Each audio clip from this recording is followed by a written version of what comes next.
Well, when I was driving this 74 Marquis Brougham the other day and I had the air conditioning on and it was about 90 degrees, I noticed that the underhood fan wasn't spinning as fast as it should. So I decided I would make a video and replace the fan clutch.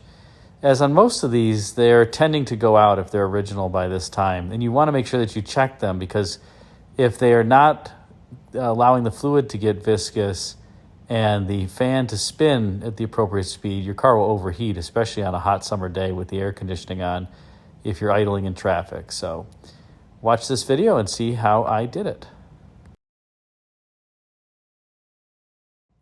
And also enjoy these nighttime shots of the car. Really nice interior at night, especially in the white with the black. Kind of has a tuxedo look. I got to replace this bulb in the kick well there. No big deal.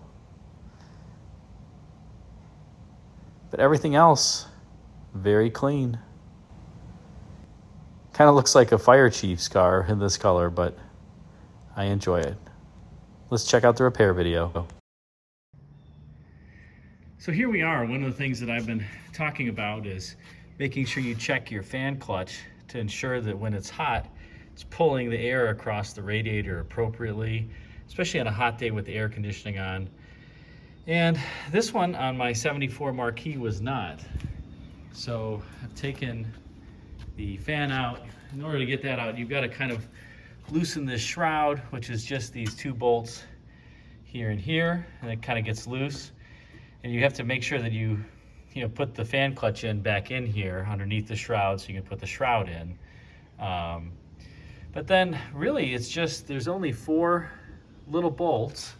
You can see them here that hold the fan in, and it's a little bit of a knuckle buster to get them off. They're 7/16. You need 2 wrenches sometimes, or you really snug this belt up tight so that it can't spin, this pulley can't spin. But these were on pretty tight, so I had to have 2 wrenches, 2 7/16 wrenches to get these off. Not a big deal. Like I said, it kind of is a knuckle buster though. It's not a lot of working room. So these are the 2 bolts for the shroud. These are the 4 to get the entire assembly off. And then what happens is you take it off, and obviously the fan is connected. So take the fan off, you put the fan on the new clutch. I like to get the thermal clutches, which have the little spring there. You can see the original factory one has something similar, just a different style, but these end up just going dead after a while. You can see it says thermatic fan drive there at the bottom. So I do the same thing. That way when it gets hot, this will really start spinning fast. Otherwise, they just declutch at higher engine RPMs. And you can get these on, I got this on Rock Auto for, I don't know, $25, something like that. So now to put the fan and the 4 bolts, secure to the fan clutch. And then the installation is just the opposite of the removal. It's not a bad job. Like I said, you can get some skin knuckles, so that kind of sucks. But it really isn't a hard job. So always check your fan clutch on these hot days. And if you're operating the air and it's 90 degrees out and you pop your hood and you see the fan isn't spinning fast, especially after you let the car idle in park for several minutes, the fan speed doesn't speed up. I mean, even at idle, especially in park, on these, when this fan clutch is working, you should hear a discernible whirring noise as it's pulling a lot of air through the radiator. And on these Mercuries, these radiators from stock are only 2-row. They're not 3-row. So Ford kind of skimped a little bit on the cooling system. GM mostly were 3-row, not always for the air-conditioned cars. The Fords were not. So you really want to make sure that fan clutch is working. Otherwise, you're going to have some issues. So just going to put this fan on here. Then I'll put it back. The hardest part is, of course, getting the first bolt in. It's a little bit of a blind job, but mess around and you'll get it. And then get all the rest in, and then you'll be done. Stay tuned. All right, so I'm starting to put this back in. You can see I've got 2 bolts started. Once you get 2 bolts on, you're kind of home free. But you want to leave these on relatively loose as you go around so you can get all the bolts in. highly recommend getting one of these things. It's a remote starter button. I think I got this on Amazon.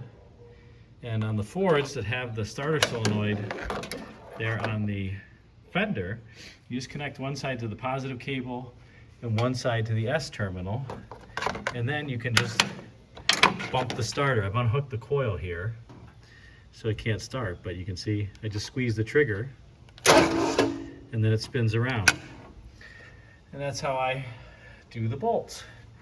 Tells you how easy it was to hot wire these Fords. You just run a wire, 12-volt wire from the battery to the coil, and then you could actually, you know, if this relay weren't there, which it wasn't on the early ones, just take a screwdriver and ground it out between these two and the car would start right up. Not very challenging. Of course, by this year they had the steering column lock, but I think up until 1969 at least they didn't. So that's it. I'll just go around and start tightening. All right, all the bolts are back in. Now the best thing to do is, with the coil wire unhooked, just spin the starter.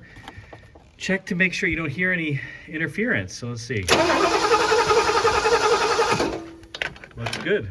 Engine sounds good too, by the way. It's an easy way to check your compression. No seller of these cars is really going to let you do a compression test on the engines. But notice when the starter's engaged, you hear each cylinder, the compression stroke. You hear wah, wah, wah, wah, wah, wah, wah, wah, you know, basically the starter encountering resistance with each compression stroke. So if I slow it down, it sounds like wah, wah, wah, wah, wah, wah, wah, wah. If you have a cylinder with low compression, or a couple, you'll hear something like wah, wah, wah, wah, wah, wah, wah, wah, wah, wah, wah, wah, wah, wah, wah, which means that the starter is not encountering resistance on one of those cylinders. And if you're good, you can count how many cylinders you hear that. You know, for every eight times you hear a wah wah, how many times do you hear a wah wah wah wah? Somebody's gonna laugh at me, but I'm telling you, it works. Poor man's compression test. So listen again to this engine. This is an engine with good compression. Really good, even sounding wah wah wah wah wah wah, all the same pitch. So that's my poor man's compression test. We're all done on this. There's the old fan clutch going in the trash. New one all set. I will say one last tip. You're best to try to get these bolts on this left side. You're not going to have much success unless you take the tensioner pulley off, getting them on the other side. So I just get it always in this position right here. Then I bump the starter to get the next one up. And bump the starter to get the next one up. And as I'm tightening these, I just tighten it, you know, kind of snug it up, bump the starter a little bit, go to the next one. Bump the starter, go to the next one until they're all fully tight. That's at least how I do it. So thought I'd give you that tip. One last time, good compression engine. Sounds great. Thanks for watching. Thanks for watching this video showing my 1974 Marquis replacement of the fan clutch. If you enjoyed it, please be sure to like, comment, and subscribe, as that helps the YouTube algorithm serve it up to more viewers like you. And until next time, be sure to check out the video thumbnails at bottom left and right for some suggestions for you. Thanks again for watching. Until next time, take care.